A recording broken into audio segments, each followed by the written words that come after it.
Welcome to ECNTRADE Daily Video. Before we begin, it should be noted that any advice is of a general nature only and that your personal circumstances have not been taken into consideration. Hello everyone, my name is Rob Clayton and thank you for joining me. The Australian dollar continues to maintain its bearish bias now into the fourth consecutive day and at present looks towards a region of 73.7085 as a potential support zone. After earlier crushing the level around 74.45, the market is destined to see the further move down, and that is towards this region, which may anticipate profit taking, and if so, could see a rebound from 73.7085 back up towards that top side of the range around above 75 cents.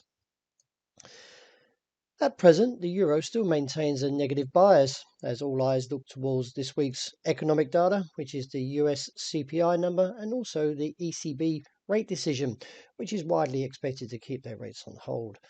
Nevertheless, the technical pattern still remains negative as the US dollar, which measures a greenback strength against a basket of 6 major currencies, still looks towards the region of the 100 mark after briefly printing a high on Friday, last seen back in November 2020 at 100.15.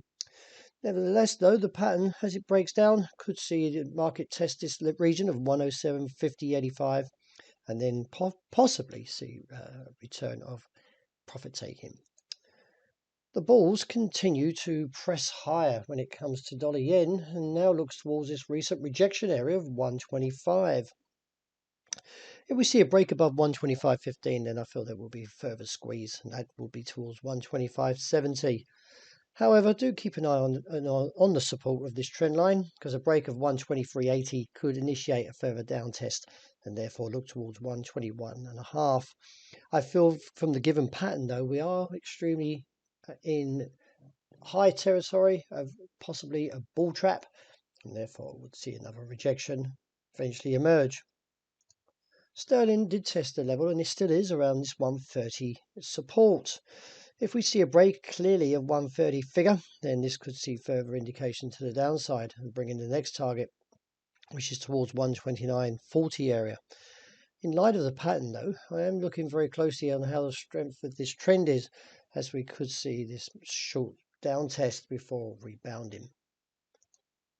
When we look at sterling Kiwi, the market's reached its first objective, which is 190, and I still feel there is further leg room, that is, to test higher towards 192 as the market strengthens in towards this fresh week.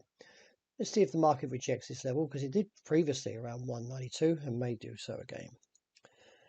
In light of this sideways pattern, we found a little bit more momentum on Friday for gold. However, the market towards this 1,945 level has sort of put a pause or tapped on the brakes and may now see a down test, which I'm still holding. I haven't been that bullish on gold and I still maintain that view, while the technicals have been somewhat lackluster and more to the point, slightly to the bear case. So let's see if the market does down test towards this 1,900 level.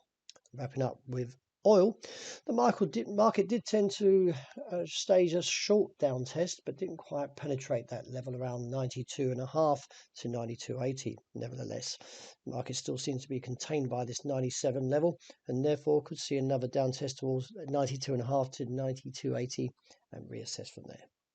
Well, that wraps it for the start of this week. Thank you for joining me, and please keep an eye out for the intraday report.